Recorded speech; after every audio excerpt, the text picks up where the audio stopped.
Bom, muito boa tarde a todos. Boas-vindas a esta nossa primeira conferência. Quero-vos agradecer a presença em nome da coordenação do mestrado em Resiliência na Educação. Portanto, agradecer a vossa disponibilidade para estarem neste final de dia, quase fim de semana, connosco, para este evento que vamos realizar e que será o primeiro de um conjunto de eventos no âmbito do mestrado em Resiliência na Educação. Antes de avançar, queria apenas dizer-vos que estamos a ter tradução simultânea e para os colegas que prefiram ouvir a apresentação do professor Carmel em português, portanto tem um globozinho aqui na barra de tarefas do Zoom, que é um globo relativo à interpretação e, nesse caso, depois selecionam a língua portuguesa para poderem ouvir o professor Carmel Cefai, a tradução do conteúdo da comunicação do professor Carmel Cefai em português, que vai ser traduzido pela professora Paula Lebre, que gentilmente se disponibilizou para esta tarefa. Também os colegas que têm dificuldade com o português poderão fazer o inverso. Quando eu estiver a falar, poderão ouvir-me em inglês e nesse caso ouvem depois o professor Carmel em português. Portanto, passando esta explicação inicial, se alguém tiver dúvidas poderá depois também colocar aqui questões no chat, que temos aqui uma colega que também poderá dar apoio nessa questão. Portanto, como estava a dizer, esta é a primeira conferência de 4 no âmbito do mestrado em Resiliência na Educação. O mestrado em Resiliência na Educação é um novo curso que foi criado em 2020 e é lecionado na Faculdade de Motricidade Humana e no IE, e como tal, portanto, tem uma coordenação partilhada entre estas duas instituições da Universidade de Lisboa. Pela Faculdade de Motricidade Humana estou eu, Celeste Simões, e a professora Paula Lebre, e pelo Instituto de Educação está o professor Feliciano Veiga e a professora Carolina Carvalho. Portanto, como disse, esta é a primeira conferência no âmbito deste mestrado. Vamos ter uma conferência mensal, portanto esta é de março, abril, maio e junho, portanto esperemos encontrá-los nos outros momentos. Antes de passarmos à conferência propriamente dita, só dizer-vos que este mestrado tem como objetivo fornecer um campo alargado de conhecimento na área da resiliência em contextos educativos, bem como um conjunto de ferramentas práticas que possam habilitar os futuros mestres para o desenvolvimento, implementação e avaliação de programas promotores da resiliência e, consequentemente, promoção da saúde mental e prevenção de problemas neste âmbito. É um curso de mestrado que tem na sua base um formato presencial, mas também está acreditado para ser lecionado online e, portanto, os potenciais candidatos que tenham dificuldade em estar presente de uma forma regular poderão fazer o curso, frequentar o curso no formato online. Contamos abrir a nossa primeira edição agora em 21-22, peço desculpa, já em setembro, e só antes de seguir, dar uma outra nota que já entramos com um pedido de reconhecimento para progressão na carreira de docentes e esperamos em junho ter uma resposta, vamos esperar que seja positiva. Portanto, como anunciado na nossa divulgação, esta conferência conta com a presença do professor Carmel Cefai, da Universidade de Malta, e o convite ao professor Carmel Cefai, digamos que era incontornável neste primeiro momento de eventos, de pequenos eventos que estamos a organizar no âmbito do mestrado, e isto porque este plano de estudos de mestrado foi desenvolvido no âmbito de um projeto europeu, o projeto ENRET, e a ideia surgiu no âmbito de um projeto que o antecedeu, o RESCUR, no âmbito do qual desenvolvemos um currículo para a promoção da resiliência nas escolas, e ambos os projetos foram coordenados pelo professor Carmel Cefai. O professor Carmel Cefai é fundador do Centro para a Resiliência e Saúde Socioemocional e professor no Departamento de Psicologia da Universidade de Malta. É presidente honorário da Rede Europeia para a Competência Social e Emocional e fundador do International Journal of Emotional Education. É membro da equipa coordenadora da NESED, que é uma rede de peritos que trabalham na dimensão social da educação e da formação profissionais em contexto educativo. Os seus interesses de investigação estão centrados na criação de espaços saudáveis e no como criar esses espaços, espaços esses que sejam promotores de resiliência, de bem-estar, da saúde mental das crianças e dos jovens. Tem liderado vários projetos, quer a nível nacional, quer a nível europeu, quer a nível internacional, na área da educação social e emocional, do bem-estar e da resiliência das crianças e dos jovens.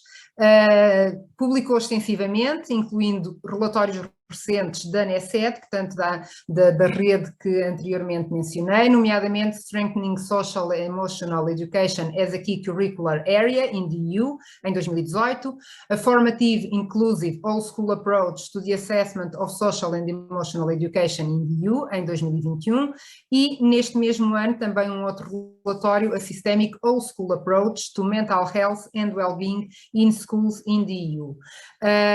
E é precisamente sobre este último relatório, sobre esta abordagem mais sistémica para a promoção da saúde mental nas escolas e para o bem-estar das crianças e dos jovens na União Europeia, que se centra esta conferência.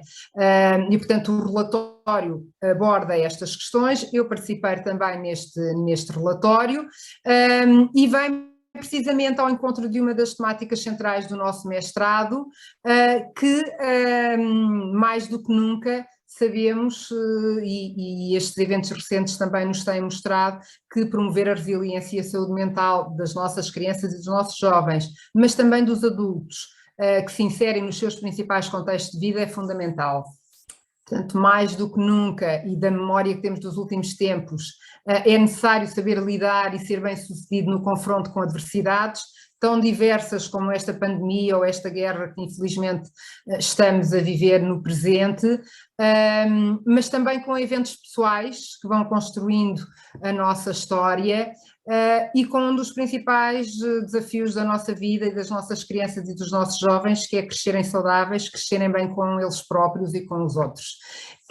E posto isto, eu creio que está na hora de dar a palavra ao professor Carmel Cefai, dando apenas uma indicação, e antes de passar finalmente a palavra, que podem ir colocando a par e passo questões no chat, comentários, e no final vamos ter um tempo para responder a essas questões e para ficar um pouquinho aqui à conversa com quem tenha interesse em discutir estas áreas que para nós são tão apaixonantes. Portanto, Professor Carmel Cefai, dear Professor Carmel Cefai, you can start. I'm going to share the presentation and you can start the communication.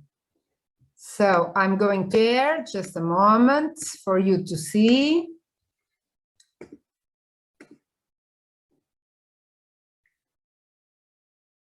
Okay, so I think you are looking to the screen, yes? Can you see? Okay, so dear Carmel, many thanks for being with us, accepted this invitation, and you can start. You need to put the mic on.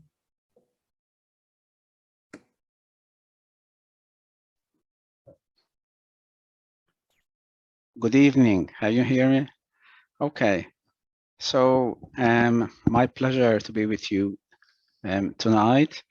I would like to thank, of course, Professor Celeste Moyes for inviting me to this important seminar. As Professor Celeste well said in her introduction, we have been working together with University of Lisbon, especially with Professor Celeste and Professor Paula Lebres faculty on resilience, mental health, well-being in schools. And we are going to focus today on one initiative we have been doing together. So Professor Celeste and myself were together with another Italian authors of this report on how schools can promote the well-being, mental health, and resilience of children, but also of adults like teachers within a whole school perspective. Okay, before I start, I would like to congratulate as well Professor Celeste and her team for the great work they are doing in pushing and promoting resilience, mental health in schools, especially in Portugal, but also within a European level. For example, we are this week we're in a meeting together on a program, EU program called Promise, how to promote mental health in schools. So it's very much related to this team, and where also this program will be available in Portuguese as well. Okay, so let us start a little bit after that brief introduction. If we can upload the slides. Yeah, I can upload the slides. Sorry, it was in the end, not in the beginning. So I'm going to start now. Okay, now it will be okay.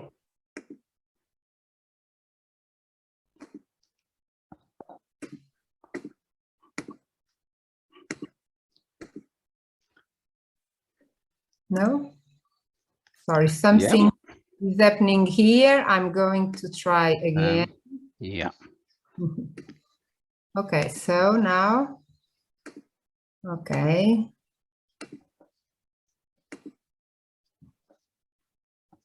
Okay, I think now it will be okay. Okay, just need to share. Okay. Okay, now can you see? Yeah. Yeah. Okay. So we go to the next slide. Yes.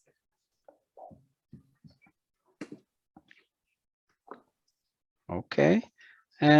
So as Professor Celeste said, this presentation is based on this report, which we have published about a couple of months ago. It's published by the European Union, and it's open access publication. So Professor Celeste will give you the link to how you can upload the whole document later on.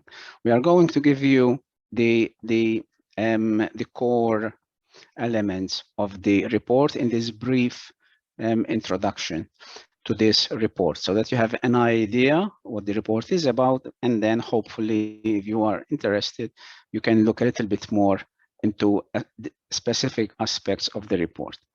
So we go to the first slide. The rationale, the reason why is it important to promote mental health and resilience in schools. There is an increasing movement, and I think in Europe and Portugal, of course, my experience is more with the University of Lisbon, is in the avant-garde of this movement to push for education to go beyond narrow academic goals, sectoral goals, and contribute more actively to the well-being of children and young people, to broaden, therefore, the educational agenda, not just focus on academic achievement. Especially, there are many reasons for this, and one of the main reasons is that the well-being and mental health needs of children and young people today in Europe are becoming more evident and more demanding in view of the literature. So the increasing prevalence of anxiety, depression, suicidal ideation, self-harm, substance use, violence, and so all these are putting more pressure on schools to do something to support these needs of students at a very important time in their life. Okay. And a specific focus on well-being in education also helps to realize the United Nations Sustainable Developmental Goals, especially 4.A, which is about safety and inclusion, safe and inclusive schools, and 3.4, which is specifically on mental health and well-being in schools. As well, it resonates, complements such an approach, the children's rights perspective to health, protection, and participation. Okay. This focus, when schools broaden their agenda and include also well-being, mental health, and resilience, it also helps to avoid inequality, poverty, discrimination, marginalization, and exclusion. Therefore, it's another driver for social justice. Okay, the evidence. Another reason why there is this interest in mental health, well-being, and resilience in schools is because research shows that it works. It has positive impact on academic learning, motivation. For example, the evidence of well-being interventions on students, there is evidence on student sense of belonging and also commitment to school, enhanced motivation, and higher academic achievement, and helps to prevent early school leaving. Okay, in our report, one of the chapters focuses exactly on the evidence of the literature of recent studies to this effect. The evidence also shows that schools are in a unique position because they have access to all children and young people, one of the very few systems which have that access at a very important time. Okay, so there's a window of opportunity for students' development to effectively promote the mental health and well-being of children and adolescents, and also to prevent the emergence of mental health issues at critical periods during their development. Just to give an example, for example, research shows that 50% of mental health issues start before the age of 14. Now, that means that children at that time are still at schools. So there is a unique window of opportunity for schools through resilience interventions, mental health promotion, helps to prevent the development of mental health issues at a very, very opportune time. Okay. So what we did in this report, as we said, this report is in responding to the need for schools across Europe to give more priority and importance to the well-being of all school children within safe and inclusive contexts. This is what's one of the main drivers of the report, to put this more on the what we say foreground. And what we did then, on the basis of the review of the international literature, and especially in the last 10 years, we focused also on European literature, but other literature, we developed a theoretical framework which will help to guide schools within a whole school system in collaboration with the community to mobilize, promote mental health and well-being. And Professor Celeste will be talking us through this framework in a minute. And then we also made a number of recommendations on the effective implementation of this approach, which we are suggesting. Okay, so what we are going to do now, if we go to the next slide.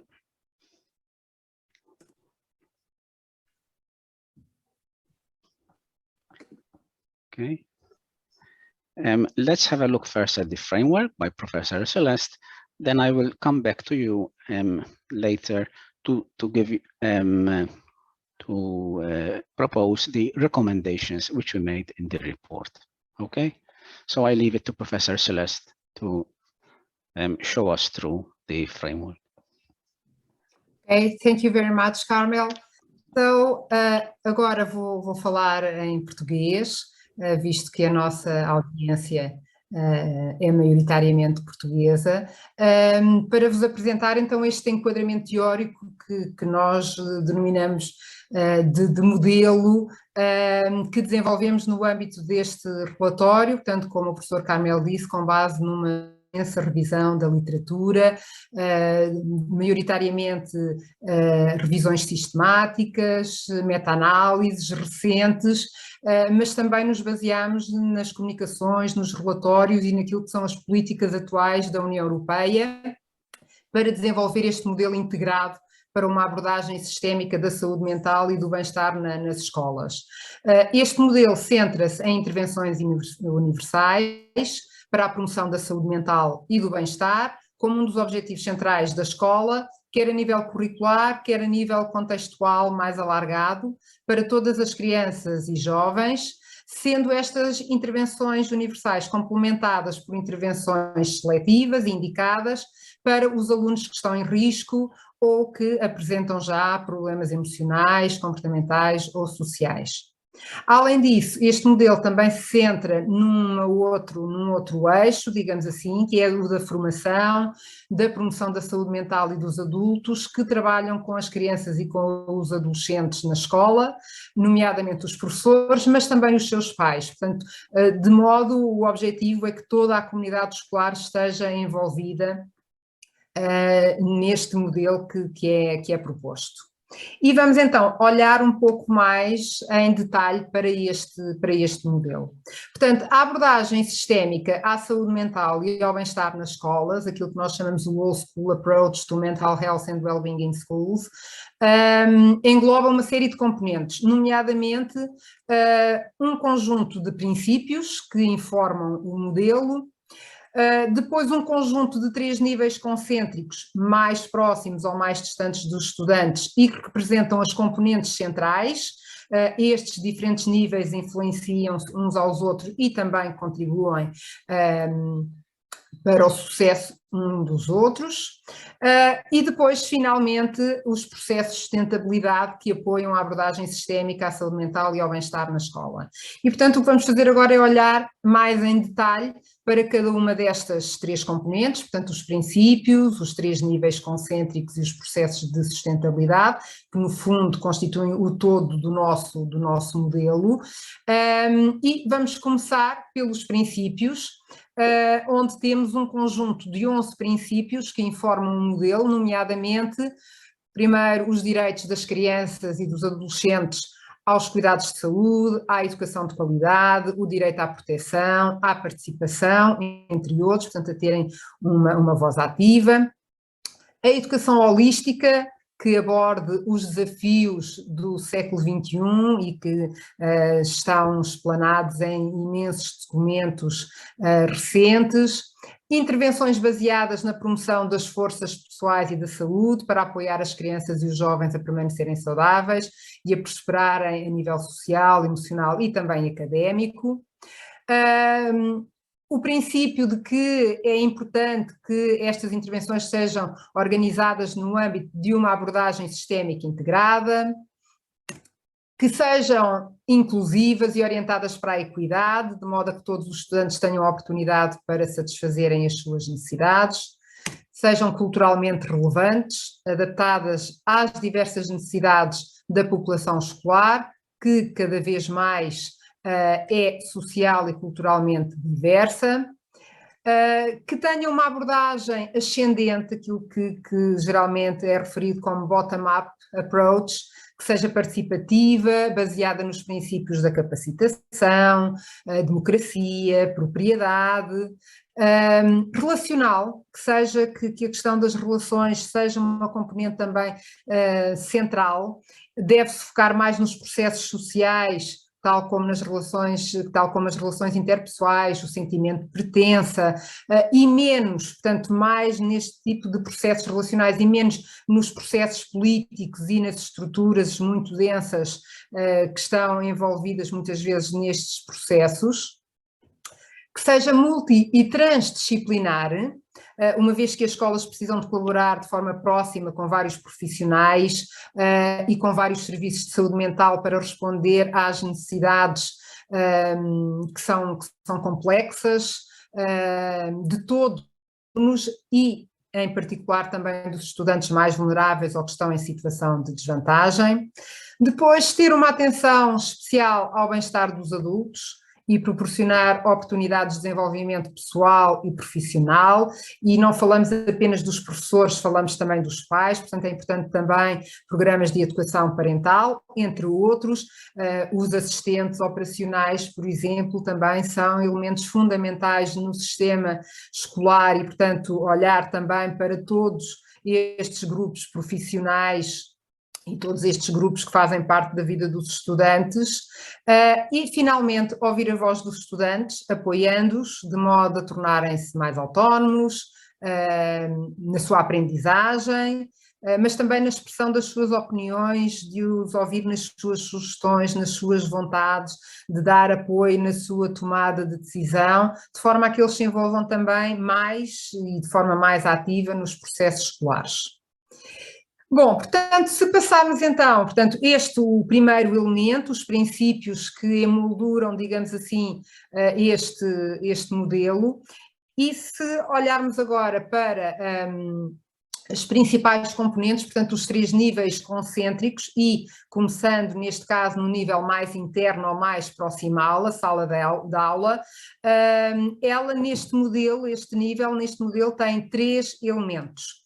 O currículo universal, com um foco explícito de ensinar crianças e jovens a fazer escolhas saudáveis, a promover as suas competências sociais e emocionais, a promover a sua saúde e o seu bem-estar e a sua capacidade de lidar com a diversidade.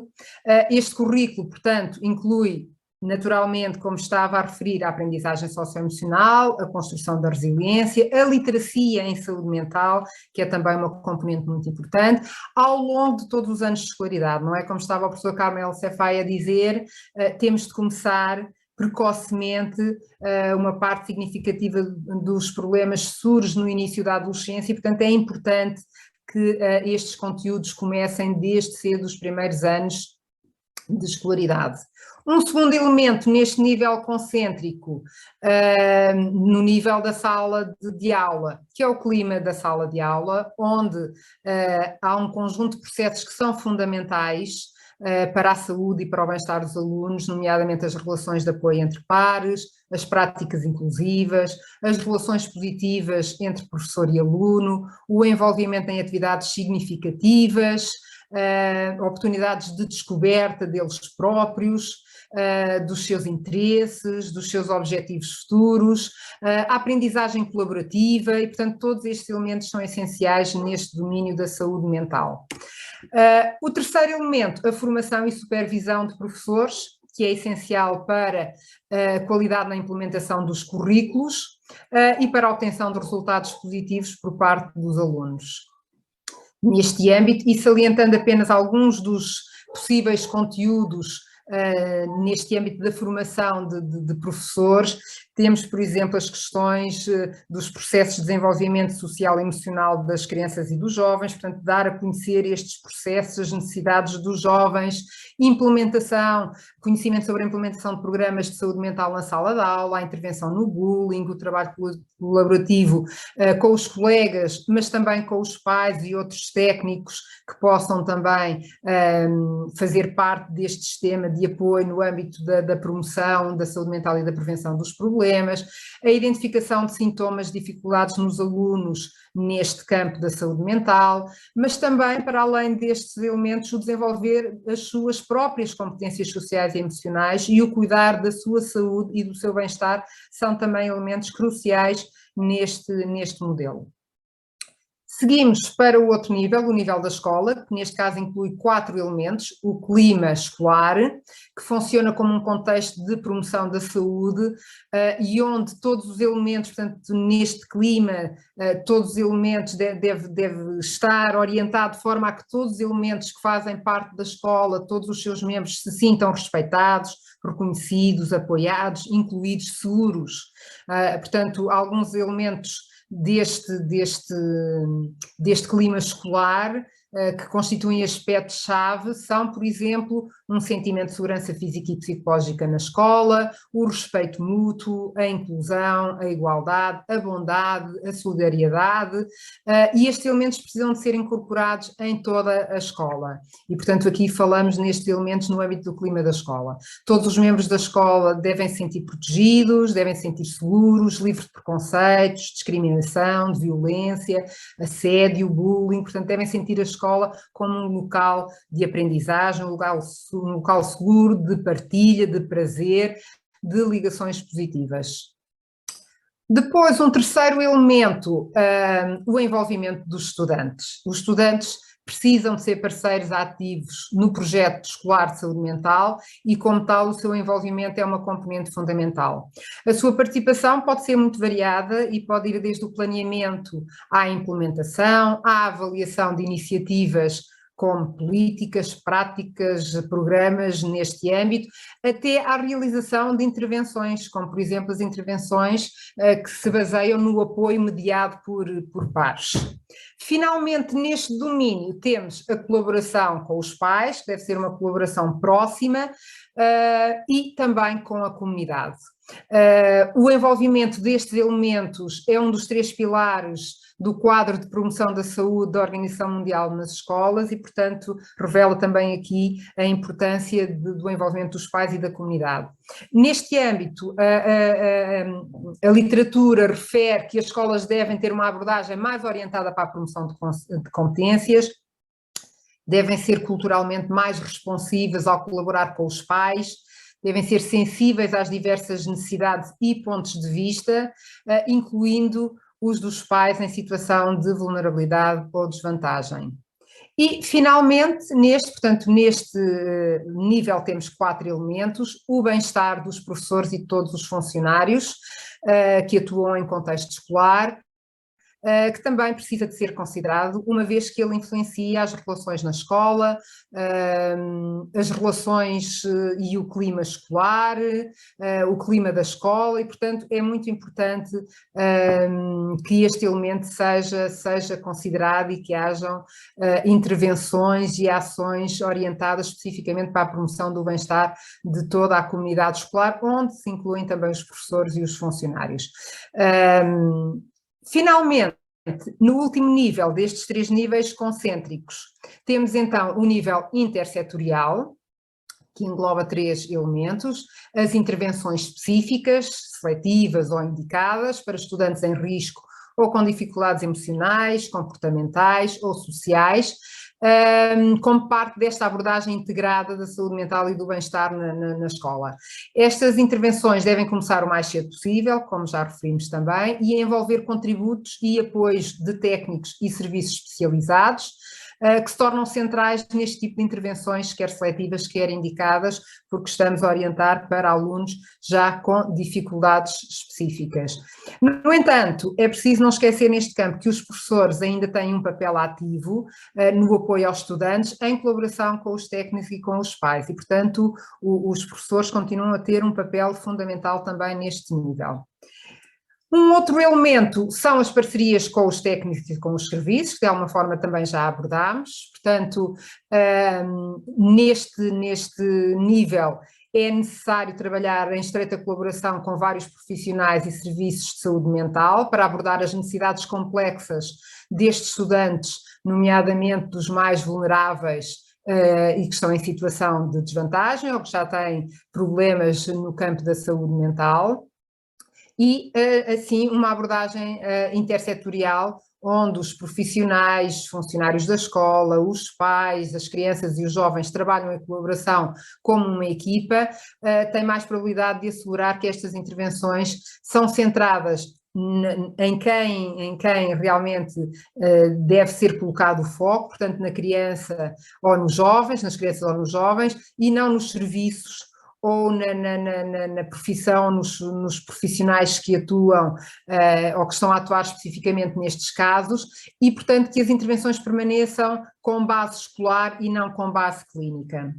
E, finalmente, temos aqui as parcerias com a comunidade local, neste nível intersetorial, comunidade local que muitas vezes atuam como prestadores de serviços de saúde mental, divulgam informação, podem organizar ou coorganizar atividades complementares para a promoção da saúde mental com as famílias, com as crianças, com os jovens ou com outros elementos da comunidade escolar, e por isso estas parcerias são fundamentais. Portanto, para além de tudo isto, o envolvimento da comunidade é também crucial para ajudar a reduzir o preconceito e a estigmatização, ou o estigma que existe em relação às questões de saúde mental, e também para mudar as normas sociais que podem colocar as crianças e as famílias em risco de problemas de saúde mental. E, portanto, temos aqui estes elementos que são considerados fundamentais neste modelo para esta abordagem sistémica à promoção da saúde mental e do bem-estar nas escolas. Falta apenas falar do processo de sustentabilidade, apesar de ser o último, não se torna menos importante, e que neste caso é constituído também por 3 pilares. Um primeiro, a implementação de qualidade, que é considerado um dos grandes desafios para o sucesso da abordagem sistémica. Inclui esta implementação de qualidade, inclui o planeamento, a implementação, a monitorização, o apoio e a avaliação. E, neste caso, quer as políticas, quer as estruturas, quer práticas que possam suportar esta implementação são fundamentais para que ela seja uma implementação de qualidade, e quando falamos de implementação estamos a falar da implementação dos currículos universais, dos currículos das intervenções mais seletivas ou mais indicadas. E, portanto, elas são fundamentais, portanto, estes apoios são fundamentais para a qualidade da implementação e da manutenção do projeto a longo prazo. E isto, por sua vez, requer uma liderança eficaz e um apoio organizacional das direções das escolas, das comunidades, das entidades parceiras, dos decisores políticos, de modo a impulsionar a mudança e incorporar estas intervenções na estrutura e na vida da escola, de modo a que não sejam só práticas que por vezes são avaliadas, outras vezes não, mas mesmo quando são avaliadas com boas práticas, muitas vezes têm uma vida curta e não continuam e não se mantêm ao longo do tempo. O segundo pilar, uma abordagem participativa e flexível, que esteja enraizada no contexto escolar, o que requer o envolvimento ativo de toda a comunidade escolar. Neste campo, alguns autores argumentam que uma abordagem participativa, flexível e ascendente, portanto o que chamamos bottom-up, tem mais probabilidade de ser bem-sucedida e de ser sustentável ao longo do tempo, nomeadamente no contexto europeu. No entanto, esta também nos dizem, ou também a literatura nos indica que esta abordagem bottom-up é muitas vezes um desafio, levanta mais desafios à implementação e muitas vezes está mais sujeita à resistência de alguns elementos da comunidade escolar. E aqui, mais uma vez, temos que apostar na formação de professores, dar-lhes as ferramentas, dar-lhes o apoio que necessitam ao longo destes processos de implementação, que são fundamentais para que estas intervenções sejam realmente bem-sucedidas e continuem no tempo. Finalmente, o apoio das autoridades, sejam locais, regionais e ou nacionais, uma vez que esta abordagem sistémica, ou esta old school approach, exige recursos, exige mudanças culturais significativas naquilo que são as práticas também no contexto escolar, e muitas vezes coloca uma grande pressão sobre a escola durante um período prolongado, e naturalmente a escola é constituída por pessoas e sobre as pessoas que fazem parte da comunidade escolar. Portanto, é mais provável, daquilo que nós conhecemos, da evidência que existe nesta área, que estas intervenções sejam bem-sucedidas quando são apoiadas pelas autoridades, sejam locais, regionais e ou nacionais, tanto em termos daquilo que é a promoção de medidas, de dispositivos legais, de políticas que recomendam, que orientam para esta abordagem sistémica e para a importância de intervenções para a promoção da saúde mental e do bem-estar na escola, mas também que apoiem no fornecimento de recursos a diversos níveis para que realmente elas se mantenham, possam ter esta qualidade na implementação, sejam avaliadas, exista evidência sobre estas práticas e que possam ser sustentáveis ao longo do tempo. E passarei então agora a palavra novamente ao professor Carmel para nos falar então das recomendações que retiramos ao longo de todo este trabalho realizado. Carmel, now it's your turn again to talk about the recommendations that we presented in the report. Carmel, are you there?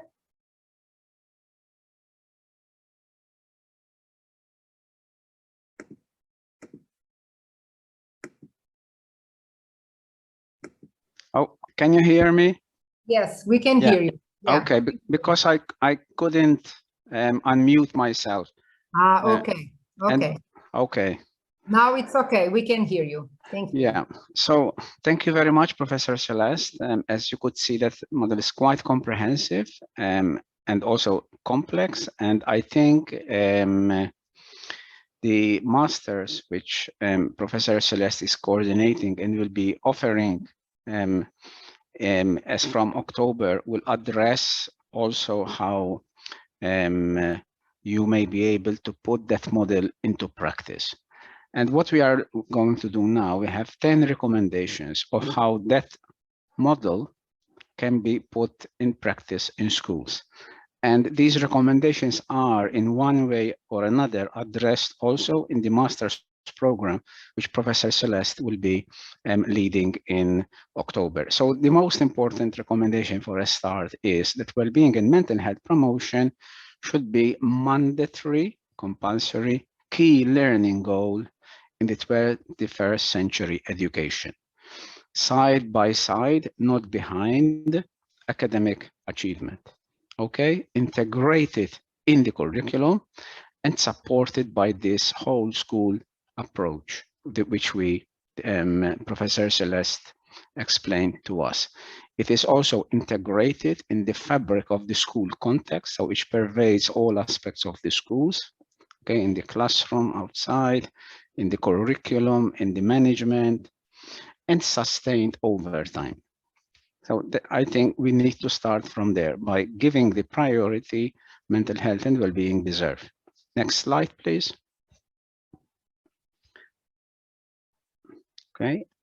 Secondly, in order to help well-being to be given more importance in schools, we need to increase its importance, what we say, the currency, its currency. So its currency becomes more valuable, comparable to that of academic achievement, for instance. And if we include students' mental health and well-being as a common indicator of the school's effectiveness and success, then it is more likely that schools will take this aspect of education more seriously. Why? Because teachers, schools are being evaluated also on their well-being and mental health initiatives and resilience initiatives. It's very important, however, that we avoid doing this in a way which becomes self-defeating. It causes more problems than it solves. So in a way, this evaluation, rather than ranking and comparing children and making league of tables, who is best mental health and who is the worst, this ranking, this evaluation needs to be formative, inclusive, and systemic. So in that way, we avoid labeling, ranking, and comparisons. Okay, go to the next slide. The third point is that mental health and well-being, although there will be, as Professor Celeste showed us, there will be a specific curriculum dedicated to mental health and well-being, so socio-emotional learning, resilience programs, mental health literacy, but the mainstream school processes, the processes which takes place every day in the classroom, such as relationships, collaborative learning, active student participation, education which is adapted to the context and culturally responsive. These are the building blocks also of both academic learning, but also of mental health and well-being. So in a way, we are saying that each teacher in her daily practice is also responsible for the mental health and well-being of the school children in her class. Okay. Related to this is when we evaluated the evidence about what promotes mental health and well-being in schools, one key aspect which repeatedly kept coming up in various reviews is relatedness, relationships, and connectedness in schools. Okay, and here we are talking about an ethic, a culture of care and caring relationships fostered by respectful, caring, and supportive relationships across various levels, vertical and horizontal. So between teachers and students, that is crucial, especially also in resilience building, but also among the students themselves. And here, therefore, we're talking about the opposite of bullying. We are talking about collaboration, supporting each other, being empathic, and open to diversity. Okay, and this helps to create healthy spaces in schools where all individuals can grow and thrive. And we are talking also here relationships among the staff themselves, supporting each other, and also the school staff and parents. The fifth recommendation, which also Professor Celeste referred to in her framework, is research shows that in order for interventions to be effective, although we may learn from practices and programs and activities which are taking place everywhere, however, we need to take these and adapt them to our own needs and context through what we call a bottom-up participatory approach. Okay, so here we see teachers, students, parents in the local community actively involved in planning and implementation of programs and initiatives in mental health. Okay, and we strongly emphasize the importance of a strong and representative student voice, representative in the sense, not only those students who are in the school council, okay, but also students from disadvantaged backgrounds, students who have learning difficulties, students coming from ethnic minorities, okay? And the students, therefore, will be also involved in co-designing of materials because students identify more with programs and materials which they themselves would have contributed. Participation in the implementation of interventions, in decision-making, and also in supporting their peers, okay, peer interventions. Okay, next slide. 6, in order to promote well-being, we also have to make sure that the schools provide a safe and secure space for all its members. Of course, we start from the students themselves, and here we're talking about peer bullying, but also teacher-student sort of violence, and also staff harassment and as well. So here, what we need to do is what we suggested is that the whole school community will be involved in tailoring, developing interventions to prevent bullying, okay, both as a universal prevention. So how the school can operate as a safe space for everybody where the majority is caring, a caring majority. So here we're also about bystanders, where all children are trained to be helpful bystanders in instances of bullying. For example, that they don't reinforce bullying by their action, even inadvertently. Okay, and also that how they can support the victims and stop bullying. And as well, complemented with that is to have in place policies and interactions to deal with bullying as immediately and effectively as possible. And we have a separate sections on this in the report, because as we know, bullying is one of the antithesis, the opposites of well-being. Okay. Right. We also underline the importance on the basis of research that there would need to be a focus in this whole school approach on those students who are more vulnerable and at risk of developing mental health problems, okay, such as students, for example, with disability, students from low socioeconomic status, students from ethnic minorities or refugees, migrants, okay, students who may have coming from adverse environments.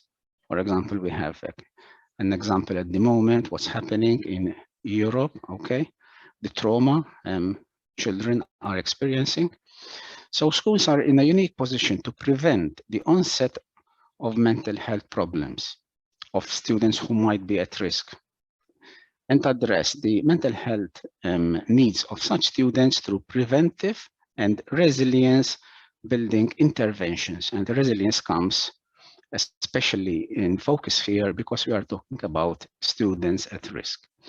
At a critical time, for example, early puberty, before such problems become more complex and chronic. Okay, and schools are very well placed to do this, of course, in collaboration with support services, other professionals, in an inclusive setting without the risk of labeling and stigmatization. Go to the next, please. So in fact, related to this, now we also have, within this framework, we also have to take to address the needs of students who have mental health needs already, okay, who are experiencing socio-emotional difficulties. And we are suggesting a school-based approach where schools in close collaboration with mental health and other related services address the mental health of students within a school non-stigmatizing, non-clinical setup in an intersectoral transdisciplinary approach. Okay, and next slide, please. And of course, we need to take care of the teachers in order to take care of the students. Okay, so we need to, in our framework, prioritize teacher. First of all, we start with education. Okay, we cannot expect teacher to promote actively and effectively the mental health and well-being of their students, okay, without having the adequate training and skills to do so. And the master's Professor Celeste will be offering in October will exactly be doing that, giving these competencies teachers and educators, heads of schools, support staff would need in order to support students' mental health and well-being and their own well-being as well, because these are closely related. And we suggest that the training should also take a transformative personal and social developmental processes where teachers will have time also to work on their own issues, how to build relationships, how to become more open and receptive to different cultures, how to deal with potential biases one might have, how to solve conflicts constructively. Related to that, we suggest that there will be national frameworks on key educator competencies an educator would need to have in order to be able to promote mental health and well-being in schools. And these indicators could be both at initial teacher education, when students are being prepared to become teachers, but also in the national educational authorities, okay, the bodies which employ teachers. Besides that, as we know, teacher education is continuous throughout our lifetime. So mentoring programs, professional networks, and learning communities are essential to provide an environment where teachers in their practice share and improve their practice and learn from each other how to promote mental health and well-being. And we go to the last recommendation related to this. Besides well-being, also teachers need to be supported to take care of their own health and well-being. Okay, for example, I know that Professor Celeste and Professor Paula and other staff in the faculty have also working on this and developing also, for example, mindfulness practices on how teachers can, for example, regulate their own emotions and become less sensitive to stress. Okay, and besides that as well, of course, working with parents, like parental education. So here we are thinking also educating and supporting the adults in the school as a way to reach to the kids. I will stop here.